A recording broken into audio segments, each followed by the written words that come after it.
Hello anime lovers, आप सबको दोबारा से स्वागत है हमारे इस एनी एक्सप्लेनिंग चैनल में। तो आज हम एक्सप्लेन करने वाले हैं डैन द डैन के सीजन 2 के एपिसोड 8 को। तो चलिए शुरू करते हैं। पिछले एपिसोड में हमने देखा था कि जीजी के ऊपर कॉफी गिर जाने की वजह से वो इवल आई में कन्वर्ट हो जाता है और वो मोमो की हालत खराब कर देता है, जिस वजह से ओकारुन दुखी हो जाता है और भी ज्यादा ताकतवर बनने के लिए ट्रेनिंग लेने लगता है। टर्बो ग्रैनी ओकारुन को ताकतवर बनाने के लिए एक स्कूल के म्यूजिक रूम में ले जाती है, जहाँ पर उनके बेसुरे पियानो की आवाज की वजह से वहाँ की आत्माएं जाग जाती है। तो क्या वो आत्माएं इन सबको मार देंगे या ये लोग यहाँ से निकल जाएंगे? चलिए देखते हैं। वो आत्माएं इन सब से पूछने लगते हैं कि वो बेसुरा आवाज कौन निकाल रहा था, लेकिन ओकारुन और नायरा इस सब के लिए मना करने लगते हैं। लेकिन बीच में टर्बो ग्रैनी टपक जाती है और बोलने लगती है कि वो बेसुरा आवाज ये दोनों ही निकाल रहे थे। इस वजह से उन आत्माओं को गुस्सा आ जाता है और वो इन सब पर अटैक कर देते हैं, लेकिन ये सब अपने अपने पावर को यूज करते हैं और ट्रांसफॉर्म होकर उन अटैक से बच जाते हैं। वो आत्माएं अपने म्यूजिक के पावर को यूज कर इन पर अटैक करते हैं और जैसे ओकारुन उन म्यूजिक के नोट्स को छूता है तभी वहाँ पर एक धमाका होता है और ओकारुन जख्मी हो जाता है, जिसकी वजह से टर्बो ग्रैनी उसे डांटने लगती है और बोलने लगती है कि तुम्हें इन सबको डॉज करना चाहिए क्योंकि ये सब एक बॉम्ब है और उन रेस सैम्बल को बिल्कुल मत छूना क्योंकि उससे तुम मर भी सकते हो। अब वो आत्माएं अपनी पावर की मदद से उस जगह को ही चेंज कर देते हैं और अपने म्यूजिक की मदद से उन दोनों पर अटैक कर देते हैं, लेकिन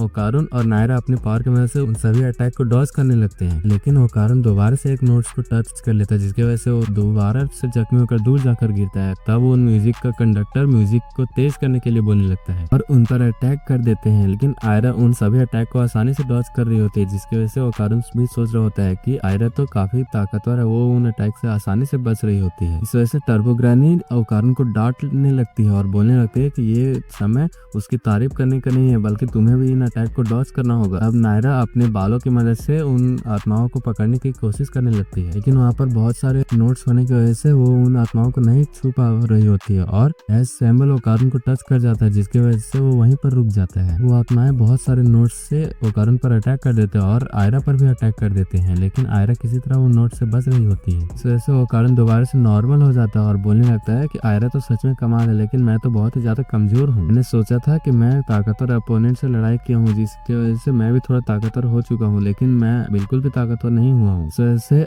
टर्बो ग्रैनी दोबारा से ओकारुन को डांटने लगती है और बोलने लगती है कि ये समय रोने का नहीं है, तुम्हें इस रिदम को समझना होगा क्योंकि ये इसी तरह काम करती है और आयरा भी इन नोट्स को ज्यादा देर तक डॉज नहीं कर पाएगी, इसलिए हमें जल्द से जल्द कुछ करना होगा। तुम्हें इनके परफॉर्मेंस को नहीं देखना है, बल्कि तुम्हें एक म्यूजिक को सोचना है और उसके रिदम के अनुसार ही अपने बॉडी को मूव करना है। कारुन बोलता है कि तुम्हें ये बोलने में आसान लगता है, लेकिन मैंने अभी तक कोई भी म्यूजिक नहीं सुनी है। लेकिन तभी वो बोलता है कि मैंने अभी कुछ दिनों पहले ही हायासी परफॉर्मेंस वाली म्यूजिक सुनी थी, जिसकी वजह से मेरे बॉडी में रिदम दौड़ चुके थे। तो इधर आयरा उन नोट से बचते हुए एक गड्ढे में फंस जाती है, जिसकी वजह से वो म्यूजिशियन उस पर अटैक कर देते हैं, लेकिन तभी ओकारुन हायासी के म्यूजिक को याद करके रिदम में आ जाता है और आयरा को बचा लेता है। वो म्यूजिशियंस ओकारुन पर भी अटैक कर देते हैं, लेकिन ओकारुन रिदम में आ गया था, जिसकी वजह से उसकी स्पीड भी तेज हो गई थी और वो उन सभी नोट से बचने लगता है। इस वजह से आयरा उन म्यूजिशियंस के कंडक्टर को मार देते हैं, जिसकी वजह से वो कंडक्टर फोटो में कन्वर्ट हो जाता है और कंडक्टर के जाते ही वो सभी म्यूजिशियंस अपने रिदम को खो देते हैं और अलग अलग म्यूजिक बजाने लगते हैं। इस वजह से ओकारुन और आयरा को उन पर अटैक करने का मौका मिल जाता है, लेकिन तभी पियानिस्ट उन सबको फिर से रिदम में बजाने के लिए बोलने लगता है। इस वजह से वहाँ का सीन दोबारा से चेंज हो जाता है और वहाँ पर एक बड़ा बंदा आकर गाना गाने लगता है। वहाँ पर 3 और लोग आ जाते हैं, जिनसे काफी सारे बंदे निकलने लगते हैं और वो सब गाना गाते हुए ओकारुन और आयरा पर अटैक कर देते हैं। टर्बो ग्रैनी बोलने लगती है कि ये सभी इल्यूजन्स है, इस वजह से इन सबको छोड़कर उन चारों म्यूजिशियंस को मारो। आयरा बोलती है कि वो सब तो ठीक है, लेकिन वो म्यूजिशियंस कहाँ है? तब वो लोग उन म्यूजिशियंस के स्टेज को ढूंढ लेते हैं, लेकिन वो लोग चारों तरफ से घिर जाते हैं। इस वजह से आयरा ओकारुन के हाथ को पकड़ लेते हैं और अपने बालों की मदद से एक बड़े से जांट को पकड़कर उसके सिर के पास पहुंच जाती है। अब 2 जायंट्स उस जायंट्स पर अटैक कर देते हैं, लेकिन वो दोनों बच जाते हैं और वो जायंट्स दोबारा से उन पर अटैक कर देते हैं, लेकिन आयरा ओकारुन को लात मारकर दूर भेज देती है और खुद उन जायंट्स से लड़ने के लिए तैयार हो जाती है। तब एक जायंट्स उस पर अटैक कर देता है, लेकिन आयरा का ट्रांसफॉर्मेशन टूटने लगता है, लेकिन वो अपने दोस्तों के साथ बिताए हुए पल को याद करने लगती है और दोबारा से ट्रांसफॉर्म हो जाती है और उन जायंट्स पर अटैक कर देती है। वो ओकारुन उन म्यूजिशियंस की तरफ बढ़ने लगता है और वो म्यूजिशियंस अपने नोट से ओकारुन पर अटैक करता है, लेकिन ओकारुन अपने रिदम की मदद से उन नोट से बचते हुए उनकी तरफ बढ़ने लगता है और इधर आयरा भी जायंट्स के पावर को यूज करके उन्हें हरा रही होती है। एक जायंट्स को नीचे गिरा देती है और अपने बालों की मदद से घूमते हुए एक जायंट्स पर अटैक कर देती है, जिसकी वजह से वो सभी जायंट्स नीचे गिर जाते हैं, लेकिन वो जायंट्स अभी भी गाना गाना बंद नहीं कर रहे होते और इधर ओकारुन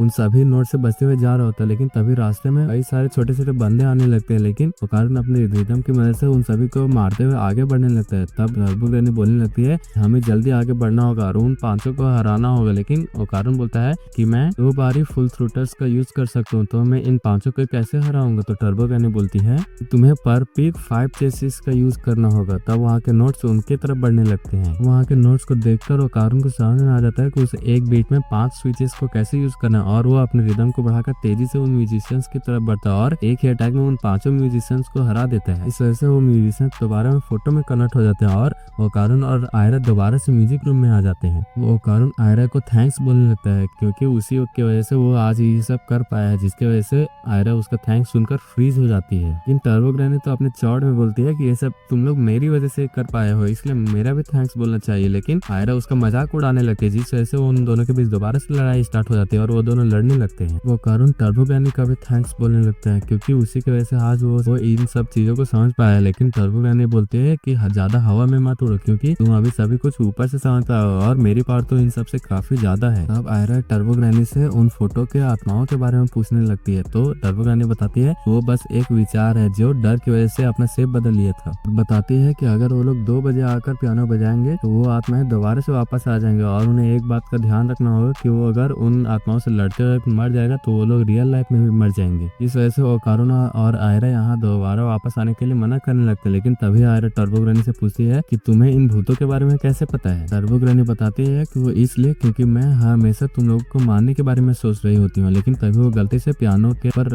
पैर रख देती है, जिसकी वजह से वो पियानो बज जाता है और वो भूत दोबारा से वापस आ जाते हैं। फिर हम मोमो के घर को देखते हैं, जहाँ पर मांजिरो बोल रहा होता है कि हमें हायाशी बैंड्स वालों को दोबारा से बुलाना होगा, क्योंकि इविल आई कुछ प्लान कर रहा है और हम उन्हें नहीं रोक सकते हैं, क्योंकि अगर ऐसा ही रहा तो जरूर कोई ना कोई मारे जाएंगे। और मांजिरो जीजी से बोलता है कि तुम भी नहीं चाहते हो ना कि मास्टर या मोमो को कुछ हो जाए, और अगर ऐसा ही चलता रहो तो तुम कभी भी अपने पेरेंट्स से भी नहीं मिल पाओगे। इस वजह से हमें कल एग्जॉर्सिज्म को करना होगा, और उसके लिए मैंने हायाशी बैंड्स वालों को पहले ही बुला लिया है। तभी बीच में मोमो आ जाती है और बोलने लगती है कि वो अपनी बकवास बंद करे, और अपनी दादी से बोलता है कि वो कुछ बोल क्यों नहीं रहे, क्योंकि उन्होंने ही तो बोला था कि वो जीजी को अपना फैमिली मेंबर बनाएंगे। जीजी भी अपने पावर को कंट्रोल करने के लिए कोशिश कर रहा है और हमें उसकी कोशिश को वेस्ट नहीं जाने देना चाहिए। वो ओकारुन जीजी को बाहर बुलाने लगता है, लेकिन मोमो को कुछ समझ नहीं आता और ओकारुन आयरा को जीजी के ऊपर पानी फेंकने के लिए बोलने लगता है और बोलने लगता है कि कोई भी हमारे लड़ाई के बीच में नहीं आएगा, कि अब मैं इविल आई को बहुत ही बुरी तरह से मारने वाला हूँ। लेकिन आयरा बोलती है कि क्या तुम मजाक कर रहे हो, ये कोई गेम नहीं है। ओकारुन बोलने लगता है कि जब इविल आई ने मोमो को नुकसान पहुंचाया था तब मुझे लगा था कि हम लोग इसे रोक सकते, लेकिन इविल आई बहुत ही ज्यादा खतरनाक है और बहुत ही ज्यादा चालाक भी है, जिस वजह से हम उसे इग्नोर नहीं कर सकते। और तुम लोग तो इविल आई को अपनाने की कोशिश भी कर रहे हो, जो कि बेवकूफों वाली बात है, और साथ ही साथ ये बहुत ही ज्यादा खतरनाक भी है, जिस वजह से मैं अपने वीकनेस पर काम कर रहा था। इसीलिए वेट करो जीजी, तुम इविल आई को बचाना चाहते हो और ये मैं जरूर पूरा करूंगा। अब मांजिरो ओकारुन को रोकने की कोशिश करने लगता है, लेकिन ग्रैंडमा उसे रोक देती है। ओकारुन को बोलती है कि अब इविल आई तुम्हारे हवाले है, और इधर आयरा भी जीजी के ऊपर ठंडा पानी फेंक देती है, जिस वजह से जीजी इविल आई में कन्वर्ट हो जाता है और इविल आई और ओकारुन एक दूसरे पर अटैक कर देते हैं, जिसकी वजह से उनकी पावर कैंसिल हो जाती है। इसी के साथ हमारा ये एपिसोड यहीं पर खत्म होता है। अगर आपको ये वीडियो पसंद आया हो तो वीडियो को लाइक करना और चैनल को सब्सक्राइब।